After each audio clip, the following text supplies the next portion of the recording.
Mesdames, Mesdemoiselles et Messieurs, chers téléspectateurs de la Best Entertainment Television BTV, bienvenue. Vous êtes sur la télévision de tous les regards positifs et optimistes. Ils sont exactement 19h passé de 45 minutes ici à Bujumbura. Il est 2h de moins en temps universel sur Canal+. Vous nous suivez sur la chaîne 396 et Star Times, comme à l'accoutumée, nous sommes sur la chaîne 106 et 781, mais également sur STNB, et c'est pour moi un grand plaisir de vous présenter ces nouveaux numéros. Au sommaire de ce journal, le bistrot communément appelé Nyaburunga Bar, situé sur la jonction de l'avenue de l'université, a pris fait. Heureusement, il n'y a pas eu de cas de mort enregistrés. On vous réserve ça au début de ce journal. Et dans ce même journal, on va vous apporter les propos de Charles Ntirameba. Il est secrétaire général de l'association des transporteurs du Burundi Atrabu. Après des malentendus et aussi des rumeurs selon lesquelles les travailleurs de l'Atrabu seront en grève et pourront suspendre leur travail. C'est dans ce journal si vous restez avec nous. C'est tout pour le sommaire. Madame et messieurs, bienvenue. Bienvenue, je vous ai annoncé ça dans le sommaire. L'ex-bistrot, communément appelé Nyaburunga Bar, qui est situé à la jonction de l'avenue de l'université et la route menant à la paroisse Saint-Michel à Roero a pris fait. C'est mercredi. Heureusement, il n'y a pas eu de cas de mort enregistrés, non plus de blessés suite à la rapidité et aussi l'intervention rapide des agents de la protection civile qui ont stabilisé les faits. C'est le reportage de Benoît Sindegouane. Le conteneur de bar Nyaburunga, situé à la jonction de l'avenue de l'université et la route menant vers la paroisse Saint-Michel de Bujumbura, a pris fait ce mercredi le 18 septembre. Quelques documents et matériels de maison auraient été péris dans le feu.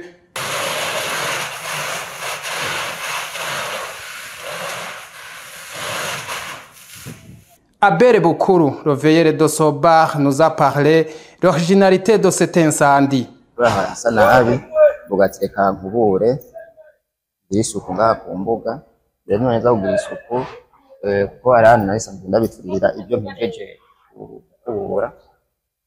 Mejeje niho naca njya kurondera amazi yo koga kugira ngo nikure ku bucafu ndagenda kurondera amazi. Comme d'habitude, je fais la propreté ici. Le petit matin, j'ai balayé ici dans la parcelle. J'ai entassé les déchets et je les ai brûlés. Après, je suis allé chercher de l'eau pour me laver. Quelques minutes plus tard, un voisin m'a dit que le conteneur qui se trouve chez moi a pris le feu. Je suis revenu en courant et j'ai trouvé évidemment que le conteneur a déjà pris le feu. J'ai vite appelé les pompiers car le feu était devenu de plus en plus incontrôlable. Ils sont vite arrivés et le feu a été vite maîtrisé.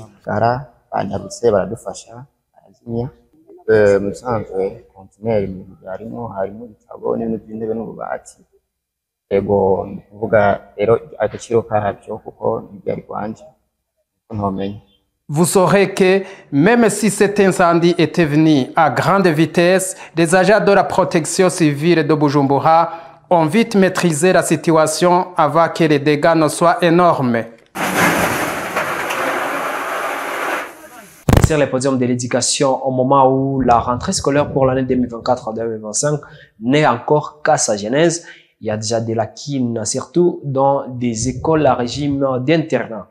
L'insuffisance du personnel éducatif a été beaucoup plus répétée dans ces établissements, des établissements d'ailleurs dans lesquels s'était rendu notre concert Keza Gloria est là. Il s'observe certaines lacunes dans certaines écoles à régime d'internat. Au moment où on est au début de la rentrée scolaire 2024-2025, sur certains établissements où on s'est rendu, comme à l'école technique secondaire Kamenge ETS et au lycée Clarté Notre-Dame-Vugizo, où on remarque l'insuffisance des enseignants. L'école a constaté quand même que nous avons des problèmes, des personnes qui sont entrées à retraite, qui n'ont pas encore jusqu'à maintenant remplacé, mais la direction des gens transmis le rapport, surtout en commençant au niveau de la DCE, de la DPE aussi, et même au ministère. Nous attendons donc peut-être favorablement que bientôt nous aurons la chance d'avoir ces personnels remplaçant les personnes qui sont entrées aux retraites pour qu'on puisse quand même travailler sans problème. Mais en attendant ça, l'école a pris la mesure de faire recours aux professeurs vacataires pour qu'ils nous puissent nous aider en attendant le remplacement de ceux personnels qui sont entrés au retraite. Cette année-ci, nous avons enregistré un départ de 3 enseignants. L'enseignant de mathématiques, l'enseignant du cours d'anglais et l'enseignant du cours de physique. Ils sont partis cette année. Le plus grand souci de les faire remplacer. Et il y avait déjà d'autres enseignants qui étaient vacataires ou bénévoles. Alors si on ajoute d'autres bénévoles à ceux qui étaient déjà là, donc ça sera un grand problème. On remarque aussi les dortoirs qui ne sont pas bien aménagés au lycée d'excellence Ngagara Aîné, comme l'a indiqué le préfet des études de cet établissement, Didas Nzabamema. Il a demandé à l'État de l'aide pour que les élèves étudient dans de bonnes conditions. Auparavant, l'école abritait des garçons à l'internat et maintenant, avec l'avènement de l'école d'excellence, donc l'école abrite les filles et les garçons. Et là, nous avons un seul dortoir qui abrite à la fois les filles et les garçons. Et là, des incidents peuvent surgir. Et nous avons demandé au ministère de l'Éducation de construire un dortoir pour les filles. Le projet est en cours et nous attendons donc que ce dortoir soit construit. Il est à noter que tous ces établissements que nous avons visités sont déjà prêts à assurer la nutrition des élèves. La suspension du travail par certains conducteurs et transporteurs de Bujumbura vers l'intérieur du pays et vice-versa. Les propos de Charles Nirameba, il est secrétaire général de l'association des transporteurs du Burundi, laisse et clarifie que tout c'est faux, tout c'est malentendu.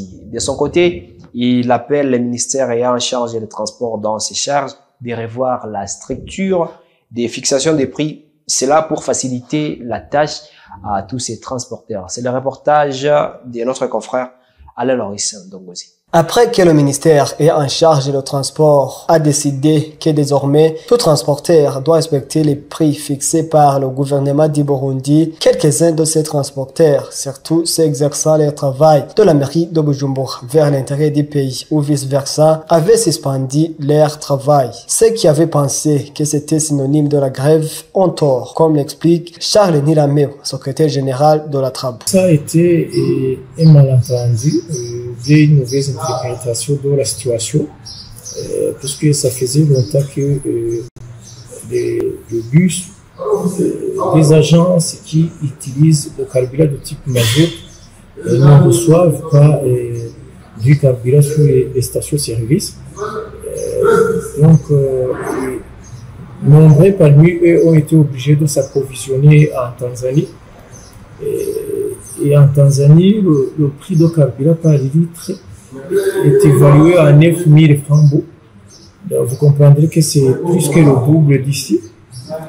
Dans ce cas-là, si le gouvernement intime l'ordre de faire payer le ticket par rapport au ticket fixé par le gouvernement, vous comprendrez que donc ça n'allait pas. C'est pour cela alors que, compte tenu d'une amende de 500 000 et de l'emprisonnement du véhicule et du chauffeur, les transporteurs n'étaient plus capables de continuer leur travail. Aujourd'hui, la SOPEBO a commencé à distribuer le carburant pour toutes les agences, même d'autres véhicules de transport intérieur.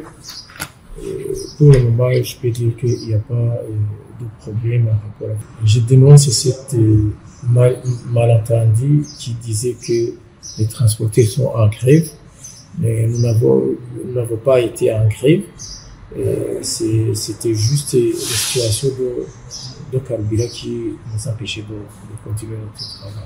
Malgré cela, il indique que ce qui pousse les transporteurs à travailler en perte n'est pas seulement le carburant. En plus du carburant, il y a d'autres facteurs qui entrent en jeu pour qu'on puisse faire ce travail. C'est notamment les documents administratifs qui ont été revus à la hausse.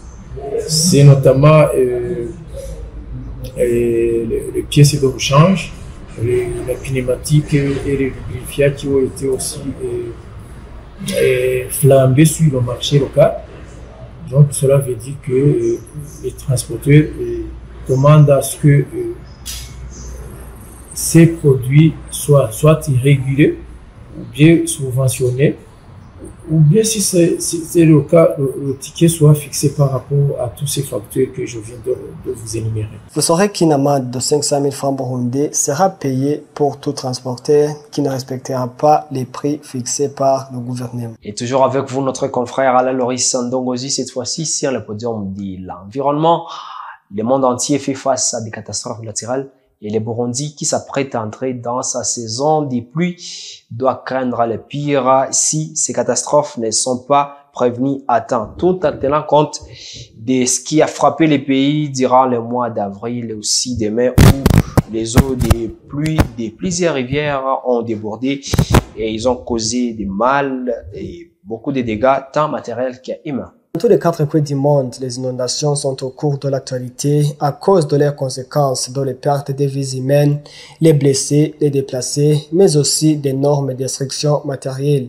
Ce qui est visible, c'est que ce sont des phénomènes qui ne touchent pas des petits périmètres, mais des vastes régions, à l'instar des inondations qui ravagent actuellement les pays de l'Europe centrale comme la Pologne, la Roumanie, l'Autriche et la République tchèque, ou même quelques pays de l'Afrique occidentale, dont le Nigeria, la Côte d'Ivoire et le Sénégal. Comme ces autres régions, l'Afrique orientale n'a pas été épargnée. En Tanzanie, les inondations du 4 avril 2024 ont fait 58 morts et au Kenya, durant cette année, plus de 250 morts ont été enregistrés suite à ces catastrophes.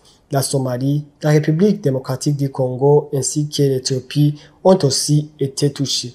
Le Burundi est un témoin parfait des inondations en Afrique orientale. Dans la nuit du 9 au 10 avril 2024, la rivière Kanyosha a débordé et toutes les habitations proches se sont retrouvées dans l'eau et d'énormes dégâts ont été enregistrés.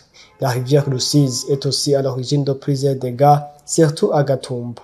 La rivière Kinyangonge, à Buterere et d'autres rivières dans différentes localités du pays. Dans cette période où nous allons entamer la saison des pluies et sur base de l'état actuel des inondations dans le monde entier, toute personne doit avoir des doutes sur ce qui pourrait frapper les Burundais si l'Institut géographique du Burundi, Idjebo en sigle, ne donne pas à temps les prévisions météorologiques de cette période pluviale. L'autre fait qui explique ces doutes est que la plupart des rivières qui ont provoqué les inondations ne sont pas jusqu'à maintenant protégés en vue de prévenir les nouveaux dégâts dus aux inondations.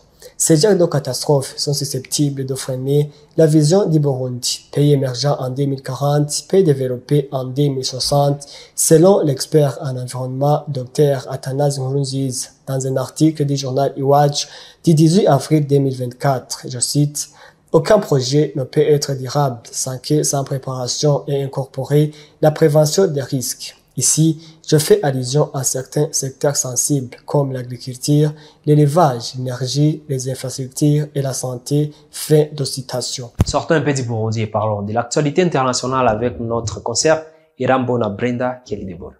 Au Soudan, le bilan de l'épidémie de choléra est en hausse. Le ministère de la Santé a indiqué dans un communiqué que 266 nouveaux cas de choléra ont été enregistrés, ce qui porte le total à 9 533 depuis le mois d'août, dont 315 décès. L'épidémie de choléra a été déclarée au Soudan le 12 août dernier. Dans le même rapport, le ministère a indiqué que le nombre de décès dus aux inondations et aux pluies dans l'ensemble du Soudan s'élevait à 225 et que 889 autres personnes avaient été blessées. Plus de 35 794 maisons ont été gravement endommagées, tandis que 4 781 autres l'ont été partiellement du fait des inondations et les pluies torrentielles depuis le mois de juin. Dimanche, l'Organisation internationale pour l'immigration OMA a annoncé que plus de 178 000 Soudanais avaient été déplacés à cause des inondations dans 15 de 18 États depuis juin. Et au Bamako, le calme est revenu après une attaque meurtrière du JSMI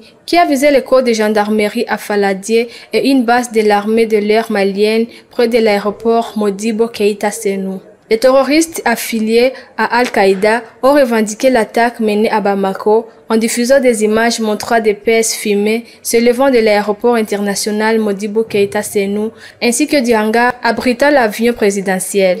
Selon plusieurs sources, les assaillants ont mis le feu à plusieurs appareils militaires sur la base 101 de l'armée de l'air malienne située à proximité de l'aéroport. Le général Oumar Diarra a assuré que la situation était sous contrôle après de denses combats qui ont duré jusqu'à dans l'après-midi du mardi. Dans la soirée, le chef d'état-major a admis des pertes en vies humaines et les dégâts dans la zone aéroportuaire. Cette attaque rappelle la fragilité de la situation sécuritaire au Mali où des groupes djihadistes continuent de mener des actions violentes même dans la capitale. Les GSMI, le groupe de soutien à l'islam et aux musulmans affiliés à l'Al-Qaïda, est l'un des principaux groupes actifs dans le pays, souvent responsable de telles attaques. Les autorités maliennes intensifient leurs efforts pour protéger les infrastructures et assurer la stabilité, notamment après les événements de ces dernières heures. Et c'est par cette note à l'international que nous bouclons finalement ce journal. Madame et messieurs, merci de l'avoir suivi avec intérêt. D'ici là, portez-vous bien, prenez soin de vous et de vos proches, car demain est une nouvelle vie. On souhaite une bonne suite des programmes sur la Best Entertainment Television BTV, la télévision de tous les regards positifs et optimistes. Je vous rappelle aussi de toujours faire des gestes barrières pour ne pas propager et arrêter cette propagation de la maladie de variole du singe, le Mpox. En ces temps-ci, il n'est plus nécessaire de se serrer les mains en se saluant, les ambassades non plus.